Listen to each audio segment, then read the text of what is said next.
Thank you so much for joining us on Tip Talks Tech. Today, I have a very special guest. She's someone I really admire, I learn a ton from, and just really look up to. And her name is Christy Fickert, and she's the VP of Enterprise Growth at Reallink. And I've invited her today to talk about video tactics that we can use for growth in the multifamily industry. So, Christy, thank you for joining us. Please share just a little bit about you and what you do. Sure. Well, thanks for having me. This is always so fun to have these casual conversations. I could talk about video all day long, so I'll warn the listeners. We'll try to keep it short today, but hello, there's so much we could talk about. But I'm Christy Pickard. I work at Reallink. We are a video software company. We provide essentially a one centralized solution for any kind of video that you would need in the multifamily industry. We were built specifically for multifamily. So whether you want to have create one-on-one videos to send to a prospect, for example, or whether you want to create what I call a sexy marketing video, like a walkthrough of one of your units, we can do that too. But otherwise, I mean, I've been around in multifamily for a really long time. This is my 26th year in the industry. But sometimes I hate saying that now because then people think that you're dated once you've been around for so long. Mhm. You Yeah. become a veteran. And I don't want, I want to change that dynamic to where if someone's been around for a really long time, it doesn't mean that they're old school or stuck in their ways, but that we have all of this experience and yet we still are constantly creating and innovating and exploring new things, which is what I do a lot with video and AI and all of these fun things that are coming out in the industry right now. So I know Yeah. we'll dig into some of that today, but I would just say industry veteran, but I'm still so curious and have so much work yet to do here in this space. Yeah, and I think when you've been in the industry for that long, you've seen a lot of tech come and go, and you have a better idea of what actually works for prospects and residents because you've seen people were hyping about this one thing and now it's come to pass and it's nothing. Yeah. Exactly. Oh, exactly. And I hear that a lot about video. I know that's our topic Yeah. today, but I still, even though you could put every data point essentially says that video is king, right? And Google has all of these changes coming out actually next month. Yeah, next month, I think, with like their search generative features and things like that. And so video is even more important. But yet, what I hear a lot of times is, well, my teams don't want to do video, or my people don't want to put their face on camera. And I'm thinking to myself, that's very normal. And it's not just because it's video, it's because this is a new tool. And if I look back to, I don't know what year it was, but I remember this is how old I am. I remember when we first got email leads on a property because back in the day, people had to call you that or just physically walk in your door. That's the only way they could contact you to rent at your property. But then the internet launched. And so people could be online and they could actually email you their information and say, I'm interested in one of your apartments. And we had to figure out, well, how do we respond to these? What do we say? This is different than a phone call. Well, we don't like that. We can't build the relationship. They don't see our faces. They don't hear our tone of voice. But yet we figured that out. And now the bulk of our leads probably come in over email than any other format, right? So Mm. it just Yeah. takes a little bit for people to adjust. It does not matter what kind of technology it is. People are averse to change. That's normal. And so if you're not getting that pushback, then maybe something's wrong and, your people just don't care at all. Yeah. What do you recommend for people who say, "Oh, I don't wanna show my face on camera," or "I'm too nervous," or "I'm cringy," like, "It feels Yeah. weird." Remember back again when I was very first in leasing, I had this amazing trainer. Her name was Candace Steiner. And to this day, I still credit her with so much of my early success because she built this really great foundation, sales foundation for me, sales Mm. and marketing really. But I would go to her leasing classes that my company would send me to. She was just our corporate trainer. And she would have these crazy ideas like guerrilla marketing and like you should just be so straightforward in asking people for the close. And I remember sitting in class and thinking, "Oh my gosh, I could never say that to a prospect. I could Yeah. never come right out and say whatever it was that she was asking me to do to ask for the sale." But I respected her a lot and she was very successful. And so I would always tell myself, okay, you know what? This seems really crazy. I don't think she's right, but I will go back to my property and I'll try this for all of my tours for the next week or for the next, 2 weeks. And I would try it. And what would happen is it would work. So I would end up, leaning into the idea and being like, "Oh, okay, she was right. I should start." I got like more leases last week than I did the week before.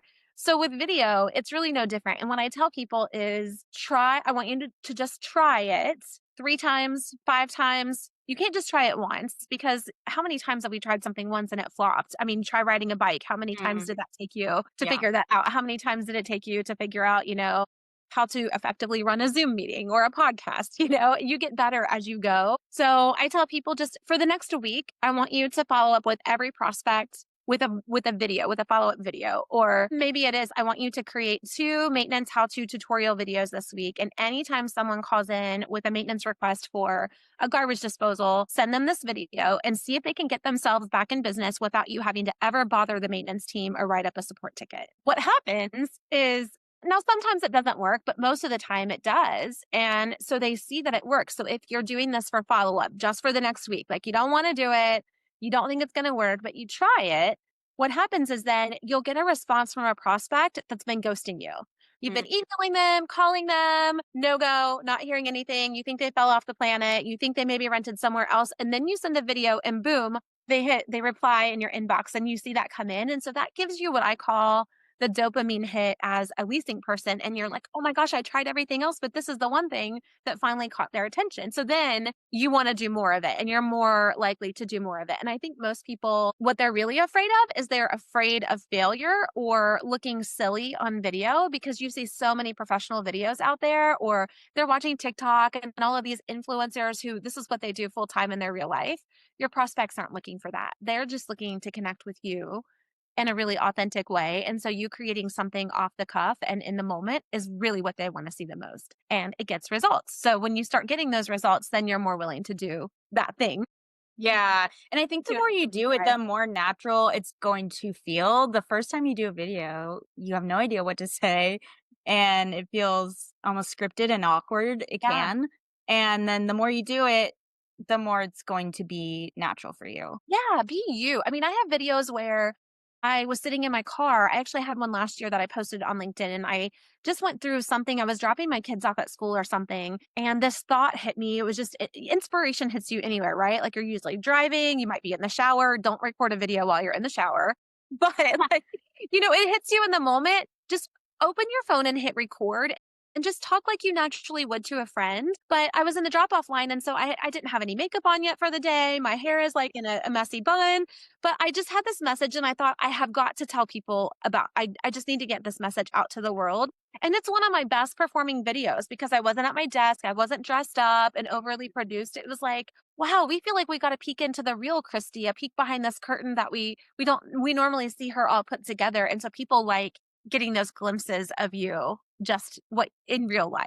Yeah, definitely. So I know you mentioned the different kinds of videos people will make. You'll send some to residents or prospects. And the first thing that I think of when I think of video content is that unit walkthrough.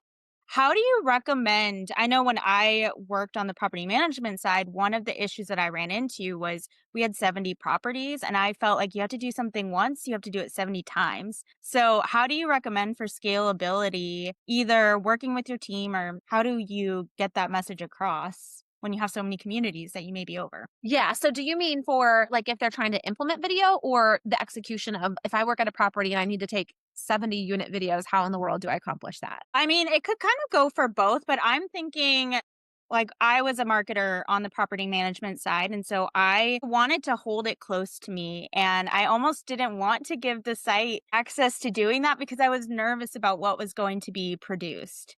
Okay, Uh, yes. yeah, Yeah, that is a fear. I mean, I'm a marketer too, right? And I was also on the operator side. And so that's a big fear of mine. I mean, for me, even back in the day, I didn't even want them to create a flyer because you right. don't have this level of trust. Or sometimes you have it with one team and you've got a really well-performing team. They've got it, they understand the brand standards, but then the next team is using Comic Sans font. Right. Isn't it? It's not on brand. So with video, one of the things that you can do is this is where you want to evaluate the tools that you have at your disposal. If people are just opening the camera on their phone and hitting record, there's not a lot of, brand guidelines there. There aren't any guardrails on there and you never know what you're going to get. So one, we have to start, I think, with our training. And I don't see this a lot, but are we incorporating this new way of doing business into our training modules? Last year, I've talked about this stat a lot, but NMHC and Grace Hill, their annual renter survey from it came out the end of 2023, so it was data from all of last year. One third of renters rented their apartments without ever seeing the apartment first before they moved in. One third of our renters. And if you think about it, I think that number would probably be higher, but most properties aren't even offering that as an option. They're forcing people to come in. And two, I just think that number is going to grow because renters are trained for convenience now. That's not saying that not all of them want, some of them do want to shop in person. But what happens is we have to train our people one, like, what does a good video walkthrough look like? How Mm. do you show a unit on video versus how you show it in person? We're not teaching them that skill set. And that's something that we're trying to do at Relink. So we try to fill that gap for you, but also making sure that you have those right tools in place. So you could use the camera on a phone and just let them do walkthroughs, but then how are you vetting this? So this is where it becomes a real pain point for marketers because they have to send that video to you. How are they sending it to you? The file is probably too large. So like, are you dropping it in a Dropbox and then you have to tell marketing, I recorded this. Can I get your approval? I mean, it becomes really cumbersome pretty quickly. Something that we do is we have an approvals process. So if people are using Relink, they actually record those unit walkthroughs at the property level with something like Relink, but the marketing team or whoever at corporate gets a notification that says, "Hey, this video is ready for your approval." You put eyes on it. But the most beautiful thing, and this is where I think it becomes a little bit more scalable, is if they've done something wrong in that video, the number one thing that I see is they forget to put the toilet seat down when Yeah. they're recording the bathroom. And it just Yeah. isn't a great look. It's not horrible, but we prefer for that to be Right. down. If they've forgotten that, then what you do is you just write a little note back to them and say, "Hey, like, please reshoot this 8-second clip of the bathroom and make sure that the toilet seat is down." And with how our software works, then they're not having to reshoot that whole walkthrough of the unit. They're just reshooting that 8-second clip of the bathroom in like 8 seconds. So you probably got like 3 minutes to walk to the apartment, 8 seconds to shoot it, 3 minutes to walk back. So what, like 7 or 8 minutes, and boom, it's done. But it also has all of their brand guidelines on there. It's got your fonts, your colors, everything that is on brand. So there are tools out there that help you with that and minimize the friction points for that because we can't just use that. In my opinion, I hear this a lot too. Well, we just can't figure video out. And that's Mhm. we can't say that anymore. Like you're already left behind if you're not doing this. But now again, I mentioned these Google changes. And if you aren't getting on the video bandwagon, you really are going to start suffering in other parts of your marketing stack because you need that video content to get recognized or you're not going to show up. Yeah. So you say that there are changes on Google. Can you talk more about that? Yeah. So, one of the biggest changes, and this has been in beta for a while, and y'all are probably seeing this when you do searches on Google, but it's called Search SGE or a search generative experience. AI is the big buzzword of the year, and that's exactly what this is. What Google is doing is they're trying to be almost like a zero click search engine. So, right now, when people search on Google, all of the results show up, right? So you have your paid search results are typically at the top, and then you've got your organic results down below that. People scroll down the page of the search engine results page, and then they click on a website when they see something that they're interested in. So they see, oh, this apartment community looks great. They click over into it, browse your website, and then obviously you're trying to convert them into a renter from there. What Google is trying to do is they don't want people to even have to click over into those websites. They want them to get the information that they need and that they're looking for right within the search engine results page of Google. So now, A little AI description. yes, Top now of at the top of Google, this is above your paid results and it's Yeah. way above your organic results. It's basically pushing your organic results further down the page. So at the top, there is this AI generated summary, and it's based on what you typed into the search box. Like right now, if you go type in best running shoes for a marathon, you're going to see this AI generated content. And it's going to be from all different sources, but it's going to be answering that question that you typed into Google. So now, eventually, this is launching mid 2024, Google says July is what I'm anticipating.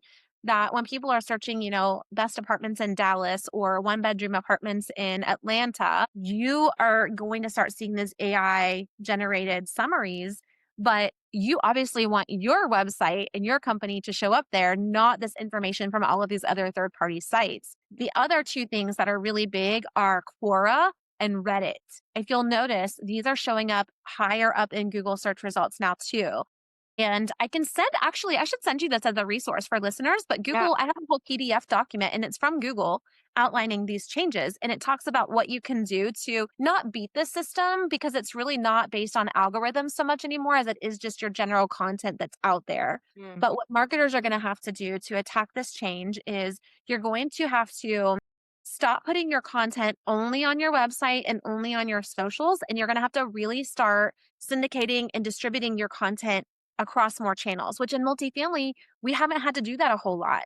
In B2B business, like our content teams are used to, we distribute it in all of these other places, right? And we're always looking for distribution channels. But in multifamily, it's been like you've got your website, your socials, and then your ILS listings and things like that. But you're going to have to start getting involved in Quora, Reddit, working with partners to get your information about your apartments on their sites, et cetera, et cetera.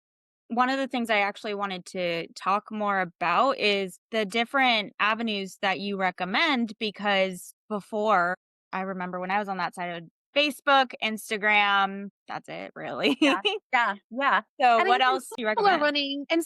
running ads and getting using TikTok. That Yeah, makes me a little bit nervous. I'm not saying don't be in that space, but again, like we don't know what's happening with that, with the China stuff. And right. I just feel like you don't ever want to put all of your eggs in one basket because if that site is pulled down or it tanks, I mean, could you imagine if I'm still the thing on TikTok too is it's watermarked. So even if you Yeah, download your video, it says TikTok on it. And you are could you imagine if I had videos on my website right now that said MySpace because they were like something I created on my yeah.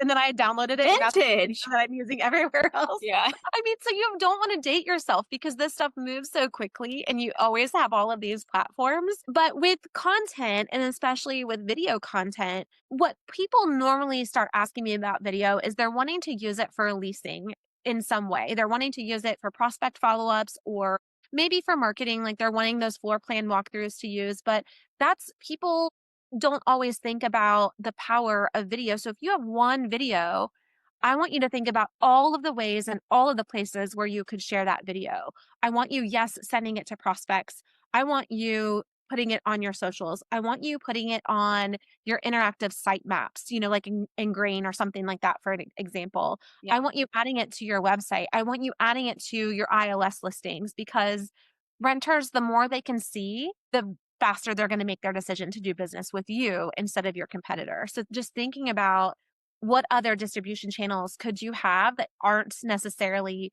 in your stack right now or that you maybe have thought about but you haven't gone all in on? You need to go not just deep, but you also need to go as wide as possible. Yeah, definitely. That makes sense. So with that, what do you think about user generated content? Are there any ways that you think work really well with getting that and how does it support the overall marketing strategy? Yeah. I think user generated content is great. We always trust something that comes from a peer more than we trust the company who's selling the product, right? I think one thing that inhibits us from this is I think we're not good at asking our residents and our customers to be an advocate for us. I look at just asking for reviews where most people, if you ask them, they will go on and leave a review for you, but we don't ask. And we don't ask human to human. We're asking in a survey, in an email, in a digital kind of way. But the other thing that I have found, and we actually do this here at Reeling too, I know that you guys do it, we have a lot of really, really happy clients and they sing our praises all day long. There is nothing better than when they talk about you online and you didn't even ask them to, right? Like there's Right. just nothing better to like marketers. It's like Christmas in July when they do that. But you then have to pay attention to those people who are happy. And most people actually really like to see their name in lights. They like to see themselves being celebrated. So I really don't think it's that much different than what happens in the B2B industry where, someone will say something really great about us online. So the next thing we do is say, "Hey, would you be willing to partner up on a case study with us or would you be willing to record a video testimonial just talking about your experience with Relink?" It's the exact same thing with our residents is I think the approach is go into a renter. Think about maybe a renter who moved remotely. They moved from out of town and their experience was great. It was so easy and so smooth. And moving from out of town or out of state is really stressful, especially when you can't see your apartment ahead of time, right? So what if we went to that resident, they live with us now, they've already moved in, and we said, "Hey, Tiffany, I know that you talk about you've had a really great experience so far, but you moved from out of state. You didn't know anyone here. Would you be willing to talk about your experience so that we could help other renters who are in a similar situation?" And you're just having that, and maybe that renter, if they're not someone who's always comfortable being on video, or maybe they're not an influencer kind of person, they don't have to be just in front of the camera speaking a testimonial about you. You can do an interview style. You could do something just like this. Hey everyone, it's Christy here at ABC Apartments, and we have a lot of people who move from out of state or out of town, and we know that can be a really different experience than if you're renting locally. So, we want to introduce you to one of our residents who recently had this experience so they can tell you what worked for them and what made their move go more smoothly so it can help you have the same experience. And then you're just interviewing and asking those questions, and you can set that up easily in your leasing office. But that, in my opinion, that's a testimonial. That is an influencer for you. And you just offered something of really good value to your future renters, because when they're searching, I guarantee you no competitor has any content like that on their website, on their socials, like anywhere. It does not exist. Yeah. So you would really stand out in the market and it would differentiate you. Yeah, definitely. So I do wonder, have you seen anybody using influencer marketing to their advantage with video content? And how does that work in multifamily? I've done it before when I worked on Yeah. that side and I have one opinion, but I want to hear what you if you know of anything like that. I have seen it. Yeah. I can't think of who right off the top of my head, like who did it or what brands. I've seen it at several conferences and several like case studies that were presented. I think it's good. I think that what marketers find really hard about it is it's hard to measure the Mhm. ROI from it. Right. So if you find I've seen people who they will get an already kind of well-known influencer. This was in the Atlanta market, and I cannot think of who it was, but there was a big influencer who was local to Atlanta. She fit their property brand, and so they hired her on, gave her a free unit or something. And she had to create so many videos about the community living there, what life is like around the pool kind of thing. And she did that, and I think that they had good results from it, but I think the other thing that happens is people end up knowing that those are big influencers and that it's probably some sort of like a paid agreement, or that, I mean, people are really savvy about influencers nowadays. So I almost think it could be better to just have those people who are your residents right now. They're not an influencer already, but like they're just giving you the real lowdown on what it's like to live there. And Rent Grata actually does a good job of this with their little, like they've got the thing that their tool is where you can contact, if you're a prospect, you can contact and get in touch with other people who live in the community right Yeah. now to gather their thoughts or to ask questions from their perspective. Yeah, that's a really great point. So I do want to dive into some of the strategy for creating and evaluating that content. Lately, one of the big focuses that I've had, I know this might sound silly, but every week I try to come up with a main focus for my own personal growth. And so this week I've been diving into storytelling and just what does that look like as a marketer. And so what are some tips that you have for kind of storyboarding and telling that story at the community through video? Yeah, I think one of the easiest places to start is with a pain point. If you can identify what causes your audience pain or friction. So, for example, I just gave that story about moving from out of town. And it's scary. It's hard to find a unit. You don't want to have to keep coming back and visiting, or you're only in town for the weekend to shop around. That's a pain point for those people. Now, not all of your renters are moving remotely, but identify one of those pain points and then reverse engineer that. How do you make that easier for them? I also think it's really easy to start with what you know. When you're starting with video, do not get on a video and try to talk about something that you don't have expertise in. So for me, that would be if someone invited me to a podcast to talk about like back end web development. I know enough to be dangerous, but I would really be flubbing my way through that interview. Yeah. When you ask me to talk about video, I literally don't even have notes in front of me because I can just talk about it. I know enough about it. It's what I do all day, every day. So it's already making it more comfortable for me to have this discussion. So start with something that you know. But for storyboarding, it does have to be a story. So again, being real and authentic, but relating to your audience or your customer. So don't use industry jargon, put yourself in their shoes kind of thing. Another really fun example that I would love to see someone do is to educate renters. Education's another really easy one to do. I think that's a good place to start is educating them on something they might not know or that you get a lot of questions about. So here's an example that a lot of renters don't ask about this, but I do think it would be really fun to educate them on all of the things that we do to get an apartment ready for them to come and move in. So what if you did this like behind the scenes tour of did you know that the carpet is always professionally cleaned between renters? Did you know it gets a fresh coat of paint in every room across the whole unit? Did you know that we have professional cleaners come in and clean this unit so that it is pristine for you? Like all of the things that your company does, but nobody's telling renters about that. And the renters aren't searching for that. But I can tell you, if I were looking for an apartment and I saw a company telling me about all of these things that they do to assure quality and a nice, clean move in, that would definitely stand out to me as a place that I would probably rent. I would be more likely to rent there than somewhere else. Yeah, definitely. So, have you seen any successful video marketing campaigns, maybe outside of our industry, that we could pull inspo from? Oh gosh, there are so many. Yeah. Gosh, I'm thinking, okay, so here's one from Domino's. We were just talking about Domino's on LinkedIn yesterday. I'm a huge Yeah. fan of Domino's, and they're like the most budget friendly pizza place too. My kids order from there every single day. No kidding.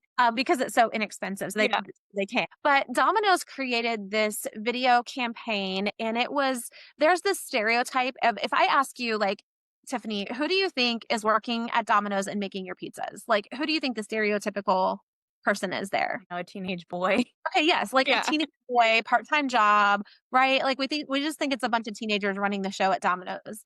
But that's really not always the case. And they have all of these people who have made a career out of it or they're in school, working towards their career. And so this is really helping them pay for their college education. So they have a video campaign and I'll send you this video too if you want to share Yeah. it in the notes. I had it in one of my presentations a while back, but their video was profiling some of their people who work in the stores. These aren't managers, these are your pizza makers. And the one that I shared, it's this girl and she's talking about how making a pizza, she's an artist and she's going to art school and she sees making pizzas as a form of artistry.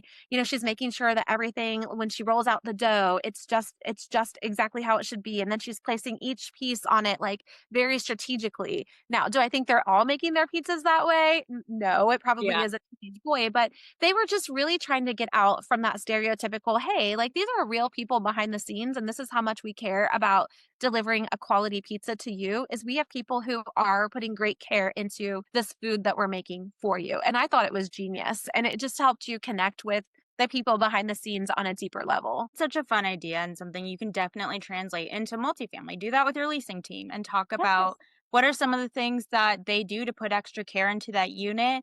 And you could even go into these are some of the things that they love outside of leasing, and you can connect with them that way.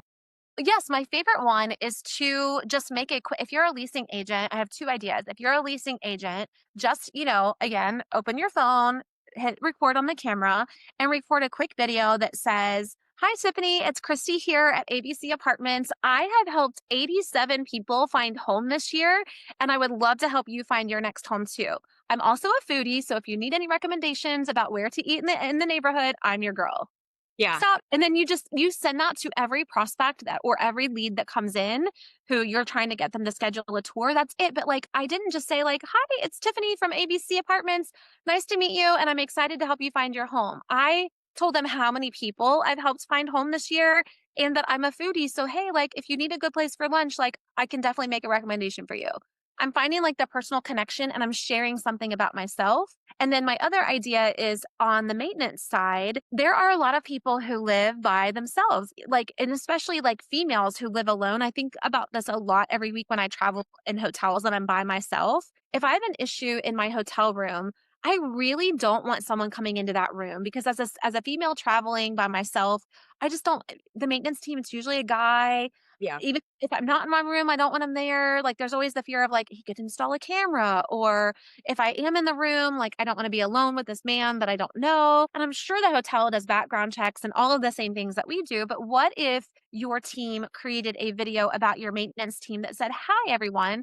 Here's what you should expect if you have a service call and you need something fixed in your apartment. First of all, our maintenance team, they wear uniforms that it's a white polo and green pants, and they'll always have a name tag in the upper left chest. They will have an ID badge with them. They will always call before they come over. They put covers on their shoes so they don't track mud into your unit. Whatever these things are that you Yeah. do, but again, we don't talk about it. It's just this second, like afterthought. But yet, it would probably be really valuable if we did again, educate renters about that. And then think about all of your female renters, especially, would probably appreciate knowing, oh, okay, this guy at my door, he looks exactly like who they said would be coming over. So I feel more comfortable now letting him in. Yeah, I think that's great advice. I do want to dive real quick into some of the technical details. So, I are love there any tech considerations that you recommend? Any equipment that you think is very helpful for site level? I know you said use your iPhone. Is there anything Yeah. else? Well, again, I would definitely vet tools that were built for multifamily, whether they're using Relink or not. I mean, there are tools that were built for multifamily because what's going to happen is I don't want you to create a lot of great content and then it gets stuck in what I call la la land. And this is where you can't get the video sent out anywhere because the file is too large. You can't text it to a prospect. You can't email it to them. It's getting hung up in the files. I mean, I just tried to send something today that was just a video from my phone and it wouldn't go through. So I had to shorten Right. it and that just takes too much time. So find a tool that will easily let you share video like that. And there are some tools like that in the industry. Stabilization is also really big. And we don't think about that a lot because we're not professional videographers and we all didn't have that training. But getting like what's called a gimbal or a stabilizer and putting your phone in that. And it also acts as a tripod usually. So if you want to record, again, yourself making that leasing video of like, hi, I'm Christy here at ABC Apartments, your phone, you can get it arranged in a little better way than if you're holding it, your arm is out, you don't see your arm if you're doing that. So a stabilizer is always great and it just creates a more smooth video. And then I know most people know this, but lighting makes a huge difference. Yeah. And my favorite tool, it's so easy. I take it with me when I travel because I'll record videos in the moment, like in my hotel room. I did this at VamaCon last month when I had this great experience with the housekeeper in the hallway. I just came right into my room and recorded this really fun video about her. Yeah. Is just get a clip-on ring light that goes actually on your phone, and they're rechargeable, there's no cord or anything. I have one from Yardi that they gave away at, I don't know, a I conference was or just say something. NAA is coming up and Yes, people like, give go look away all the right. time. Yeah, yeah, they clip on you can buy them at Walmart. They're like 7 or $8. Amazon, that is probably one of the easiest investments you can make because it does make you look better, makes your video look better, and when you look better, you feel more confident and you'll naturally then be better on the video. Yeah, totally agree. Are there any trends that you think are going to come up in the future? Like people are going to be investing in VR or no, anything like that that you kind of foresee? Yes, I think that renters are expecting more video and Mm. they want to see this is happening right now, but they want to see their exact unit that they could be renting. And I go on to so many websites and it's still not available, but here's the analogy I love to give. We have an RV and so we go camping all the time and a lot of our RV reservations are at state parks. Well, if y'all know anything about like a state park, they have zero marketing dollars. Like they don't get to market their state parks at Yeah. all. But when I go on to reserve a campsite at the state park, these are like $35 a night campsites. They have photos and videos of that exact site. So I can see, up site 101 has a big shade tree. This one looks great for us. Or this one backs up to the river. So it's got a great water view. Or this one is completely in full sun. Nope, don't want that one. It's too hot in July for that. If I can get that information for a $35 a night campsite, we definitely need that in multifamily for, something that people are paying thousands of dollars a month for. They want to see that and they're wanting to see it not even because of the layout, but they want to see what is the view from the balcony of apartment 301 or this patio. I know you said it faces the woods, but I want to put my eyes on it. I need the visual. And they're also looking at lighting. Like what does the natural light look like in this unit, during the day or I mean, people just have different needs. And it doesn't mean if you have a unit that's dark and maybe the natural light isn't so great in there, that's not a deal breaker for everyone. You have people who work nights and they want that. So this is just how they're discerning between one unit versus another and they need the ability to see that. So that's one thing that I think is coming about. Two, I think the VR and even like the 360 videos that you can like click around in I just don't know go away, but I think people for me, I get lost in those. I feel like I'm in a video game and I'm trapped and I can't like get my way I can't get it the right way up that I wanna go like through the rest of the unit. Google Maps is like this too Yeah. sometimes with the Yeah. street view. You can't get the arrow to a point where you want or you Yeah. can't get back to your starting point. So I think that people are opting for again, easy and less friction. And so I think even regular 2D video walkthroughs are just fine. I mean, we produce all kinds of those videos at Relink. We do 360, we do click throughs, but I do think that a 2D, if people have to start somewhere, I don't think that's a bad thing at all. And I think a lot of prospects do prefer it. Yeah, and I think probably building that library of, unit videos is going to be helpful as they become vacant. Making those and having them collected is gonna be Yeah, it should it's so be important. it should just be a natural part of the turn process, right? Like you're gonna paint, you're gonna clean, you're gonna do all Yeah. this. Okay, you've got to go get the walkthrough of that too. Yeah, I totally agree. I was just thinking as well, my husband, he just got a VR set and it's really, really cool, but not most people don't have those. Like the regular Yeah, or person they're not looking gonna for take an the time apartment to, is like, not put that gonna on do yeah. that. Yeah, I think that you're people who are really into tech or who are, like, the gamers and stuff, like, my I don't know, I have a 19-year-old that wants to move out, like, yesterday, and so when he gets to that point where he's looking for an apartment, maybe he would do that, but Yeah. I'm not even seeing a lot of talk about that in the student housing side, which I always pay attention to that because those people are coming into the conventional side of our industry in the next 3 or 4 years. If they're students right now, they'll be moving up, so whatever that group is wanting is what we can expect to see in demand for conventional, but I'm still not even hearing a lot about that. So I don't know that it's gonna go away, but I don't think that it's gonna be something that we have to invest heavily into. Yeah, definitely. Well, thank you so much for all of that. One last question I have for you. This wouldn't be Tiff Talks Tech if we didn't talk about some tech that we're loving right now. And it doesn't have to be related to this topic, but bonus points if it is. Is there any tech tool that you are really loving using right now? Well, my favorite right now is ChatGPT and No, anything me that's too. AI related because it is saving me so much time.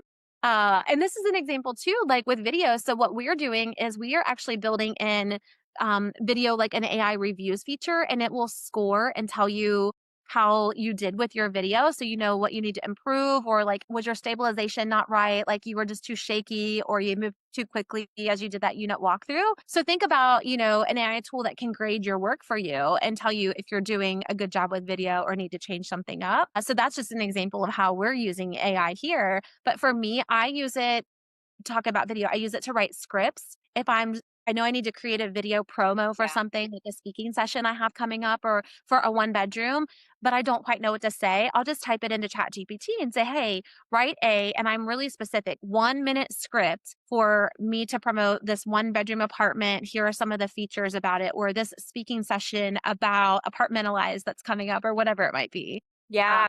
Love the shortcuts with that. I think it's so good, and there's so many different resources out there with ChatGPT. I know I saw on Instagram, I don't even remember who posted it. It wasn't multifamily specific, but it was prompts that you can use in ChatGPT to help you with your Instagram content. And I Yes. saved it and I have them in an Excel sheet and I go back to it and I copy and paste it into ChatGPT because I it's so you do have to get kind of specific with it. And so you need to know what to ask it, but it's life changing, really. You teed this up perfectly because I have an entire AI session at Apartmentalize in a couple of weeks, Yeah. and it's all about using ChatGPT for multifamily and most specifically for leasing, operations, management, and marketing. And I have all of the prompts in this deck. I need to send it to you. I have all of Yes, the please, in that this would be a deck. great resource. Okay, so like if you're a marketing Yeah. director in multifamily, here are the prompts that you need to use to rewrite your Google headlines, to A B test your subject lines and email, to create a content calendar for your social posts for the next 30 days for this specific apartment community. It's all in there. So we'll have to encourage Yeah. people to come to that apartmentalized session too. Yes, now I really wanna come. So I think that's great information. Thank you. Are there any other final thoughts that you wanna share about video? Oh gosh, just be curious. Yeah. I will say there's been plenty of tech that I have tried and given up on. One example would be like Clubhouse when that was I mean, I think Oh, it's yeah. a platform, but I was really hot on it for a minute, but it kind of fizzled out. There are always things like that that just experiment with it and try it. And if it fizzles out, fine. But if you're not being curious and trying those things, whether it's video or chat GPT, you really could miss out on some big opportunities to set yourself apart. And video is a really good way to do that. I look at like the Drew Hudsons of the world, the Ronald Harringtons, like these up and comers in the industry. And one thing that they have in common is they both embrace video, not just for their company, but to show off their personalities and to put themselves on the map. And now, oh my gosh, they have all these opportunities and these doors opening for them. And same with that, like you and I have, I think, seen similar success with that. So just be curious and you should put yourself out there. It's better than, holding back for sure. Yeah, don't worry about looking cringy. Just do it and have fun with it. Yep. People will support you. People Yeah. will be so supportive of you no matter what. Yeah, definitely. Well, thank you so much for joining me on one of my first episodes. I'm so happy to have you. And where can people find you and connect with you further? Sure. Well, thanks for having me. Congratulations on the podcast. This is so exciting. We needed this in our space. They can reach me at Christy@relink.com, but LinkedIn is obviously such a big platform. So just connect with me on LinkedIn and we'll keep the conversation going over there.